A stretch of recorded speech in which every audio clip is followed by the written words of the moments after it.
میرے محترم دوستو، بزرگوں، عزیزوں، سب سے زیادہ ڈرنے کی بات یہ ہے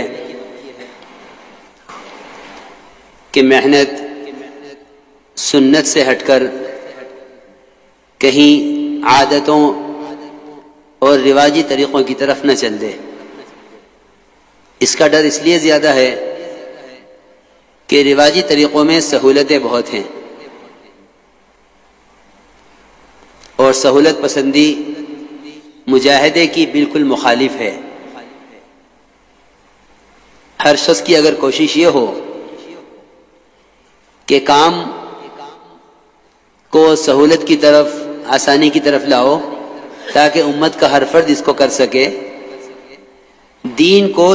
اسی طرح کھیل بنایا گیا ہے جس سے بے دینی پیدا ہوئی ہے۔ اگر دعوت کو بھی اس طرح کھیل بنایا گیا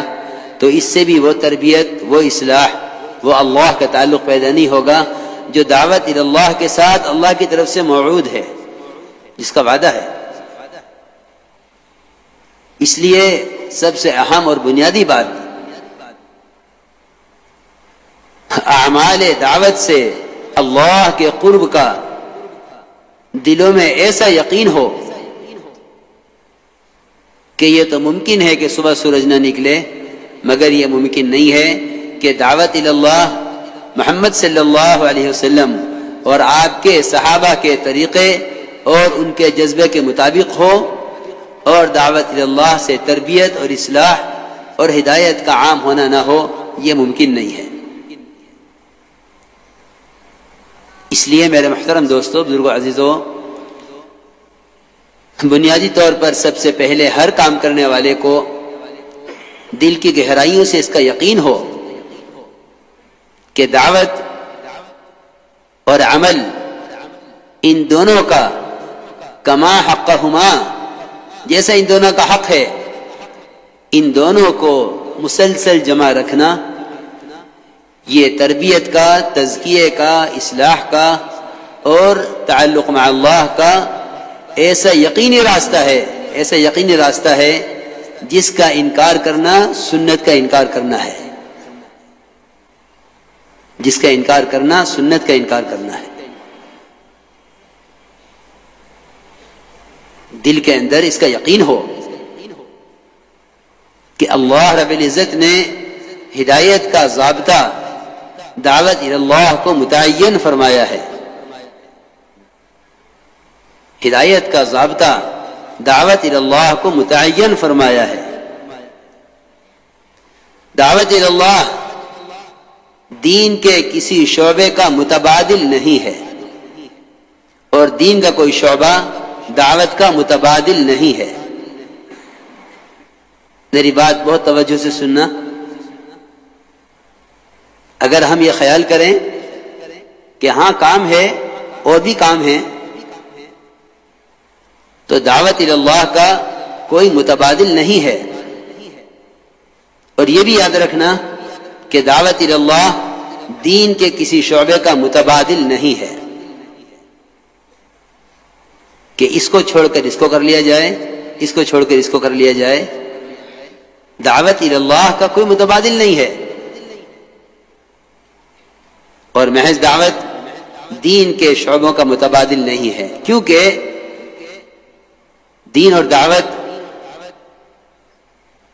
تبلیغ اور تعلیم، یہ دونوں چیزیں ایک دوسرے کے ساتھ ایسی متلازم ہیں، ایک دوسرے کے ساتھ ایسی متلازم ہیں کہ یہ ایک دوسرے کا متبادل نہیں ہو سکتے۔ جو چیزیں آپس میں متلازم ہوتی ہیں وہ کسی شکل میں ایک دوسرے کا متبادل نہیں ہو سکتی۔ ہمیں دل کے گہرائیوں سے اس کا یقین ہو، کیونکہ میرے دوستو، بزرگوں، عزیزوں، دعوت اللہ سے بڑھ کر اللہ کے قرب کا کوئی ذریعہ نہیں ہے۔ دعوت اللہ سے بڑھ کر اللہ کے قرب کا کوئی ذریعہ نہیں ہے۔ مولانا الیاس صاحب رحمۃ اللہ فرماتے تھے، جتنا مخلوق کو خالق کی راہ پر لانے کی کوشش کرو گے، اللہ کو اتنا ہی زیادہ راضی کرو گے۔ بلکہ ایک صحیح حدیث کا مفہوم ہے کہ اللہ کے دین کے جہد سے بڑھ کر کوئی عمل اللہ کے قرب کا نہیں ہے۔ کیوں؟ اس لیے کہ دعوت اللہ تمام اعمال میں، تمام فرائض میں، تمام نیکیوں میں، تمام عبادات میں، یہاں تک کہ ایمان جو تمام عبادات کی بنیاد اور اصل ہے، جس کے بغیر کسی عمل کا اعتبار بھی نہیں ہے، اور جس کے بغیر عمل پر اجر بھی نہیں ہے، اور جس کے بغیر اعمال پر استقامت بھی نہیں ہے، اور جس کے بغیر اللہ کے وعدوں کا پورا ہونا بھی نہیں ہے، وہ ایمان، وہ بھی دعوت اللہ پر ہی بننا موقوف ہے۔ وہ ایمان بھی دعوت اللہ پر بننا موقوف ہے۔ مولانا الیاس صاحب ملفوظات میں ہے، حضرت کے ملفوظات خوب پڑھا کرو، خوب پڑھا کرو۔ حضرت کے ملفوظات میں ہے کہ یہ محنت ایمان اور اعمال کی تکمیل کے لیے ہے، تبلیغ صرف تعلیم کے لیے نہیں ہے، تبلیغ صرف تعلیم کے لیے نہیں ہے۔ حضرت کے ملفوظات میں ہے کہ دعوت اللہ، اس سے کلمہ نماز کا درست ہو جانا، کلمہ نماز کا درست ہو جانا اس محنت سے، یہ اس راستے کی الف باتا ہے جو بچے کو پہلے نہیں پڑھائی جاتی ہے۔ جیسے ہی کوئی کافر اسلام میں داخل ہوتا تھا، سب سے پہلے اس کو بتایا جاتا تھا کہ یہ کلمہ لا الہ الا اللہ محمد رسول اللہ، یہ تیرے دخول کا، یہ تیرے دخول کا، یہ تیرے دخول کی علامت ہے، اور یہ تیرا دین ہے کہ تو نماز قائم کر، زکوٰۃ ادا کر، رمضان کے روزے رکھ، بیت اللہ کا حج کر۔ یہ فرائض اس کو پہلے دن تعلیم دیے جاتے تھے۔ اس لیے یہ بات یاد رکھنا کہ دعوت محض تعلیم عمل کے لیے نہیں ہے کہ اس کام سے عمل سیکھ کر یہ سمجھے کہ میں اس مدرسے سے فارغ ہو گیا ہوں، بلکہ دعوت ایمان اور اعمال کے ساتھ اس طرح جوڑی گئی ہے کہ دعوت اللہ کے ذریعے ایمان اور اعمال کے اندر کمال پیدا ہوتا رہے۔ مولانا الیاس صاحب کی وفات سے 1.5 مہینے کے بعد مولانا حسار رحمۃ اللہ علیہ نے کام کرنے والوں کو ایک خط لکھا تھا، اس میں یہ بات لکھی تھی کہ امت خروج کو اہمیت اس لیے نہیں دیتی کہ اس کو کلمہ نماز ٹھیک کرنے کی تحریک سمجھتی ہے، حالانکہ اس کام کا مقصد ہے اپنے کلمہ نماز کے اندر نور اور جلا پیدا کرنا، جس سے ہمارے اعمال سطحیت کے بجائے حقیقت اختیار کر لیں۔ دعوت اور خروج اعمال کو سطحیت سے اٹھا کر حقیقت پر لانے کے لیے ہے۔ اس لیے میرے بزرگ دوستو عزیزوں، سب سے پہلے ہمیں اللہ کے راستے میں نکلنے کی ضرورت اور اس کے مقصد کو سمجھنا ہے، کیونکہ جو محنت بلا مقصد ہو اس پر استقامت کبھی نہیں ہو سکتی۔ قرآن نے صاف طور پہ فرمایا ہے وَمَنْ أَحْسَنُ قَوْلًا مِّمَّنْ دَعَا إِلَى اللَّهِ وَعَمِلَ صَالِحًا۔ اس شخص سے اچھا دین ہو کس کا سکتا ہے جو دعوت دیتے ہوئے عمل کرے۔ گویا دعوت اور عمل ان دونوں کو مسلسل جمع رکھنا، دعوت اور عمل ان دونوں کو مسلسل جمع رکھنا، یہ دین کو سب سے اچھا بنانے والا ہے۔ علماء نے تفسیر اسی طرح کی ہے، بلکہ مفسرین نے ترجمہ اسی طرح کیا ہے اور یہ فرمایا ہے کہ وَمَنْ أَحْسَنُ دِينًا کا مطلب ہے وَمَنْ أَحْسَنُ عَمَلًا، عمل سے دین مراد لیا ہے۔ وَمَنْ أَحْسَنُ قَوْلًا سے قول سے دین مراد لیا ہے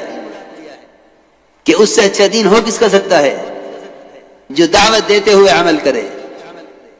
معلوم یہ ہوا کہ دعوت ایمان اور اعمال کے اندر کمال پیدا کرنے کے لیے ہے۔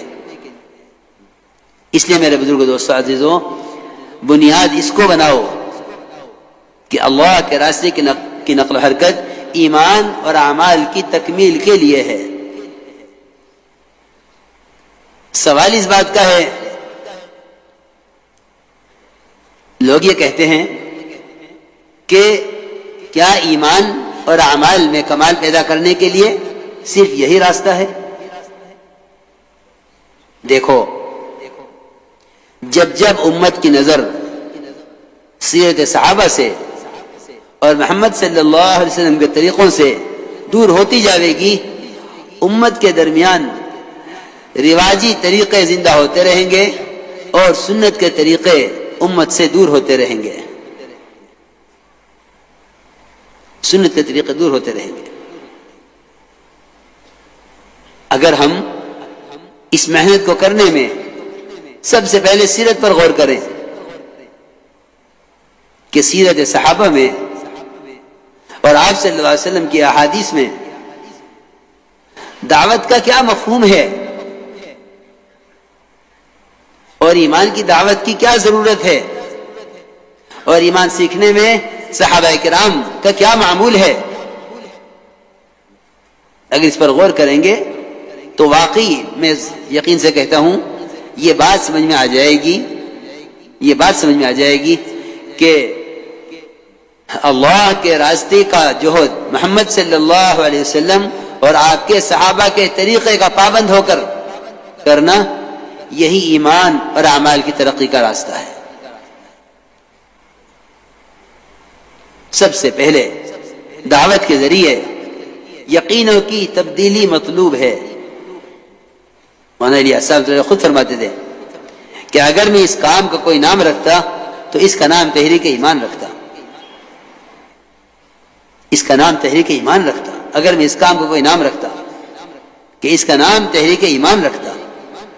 کہ یہ محنت یقینوں کے بدلنے کے لیے ہے، یقین کی تبدیلی صحابہ کرام کے طریقے کے ساتھ مربوط ہے، صحابہ کے طریقے کے ساتھ لازم ہے۔ اس کا طریقہ یہ تھا کہ معاذ بن جبل، عبداللہ بن رواحہ، عمر بن خطاب، ابی بن کعب اور ابو ہریرہ رضی اللہ عنہ اجمعین، یہ بڑے بڑے صحابہ جن میں ایک سید القراء ہیں، جن میں ایک سید العلماء ہیں، جن میں ایک سید المحدثین ہیں ابو ہریرہ، جن میں عمر ہے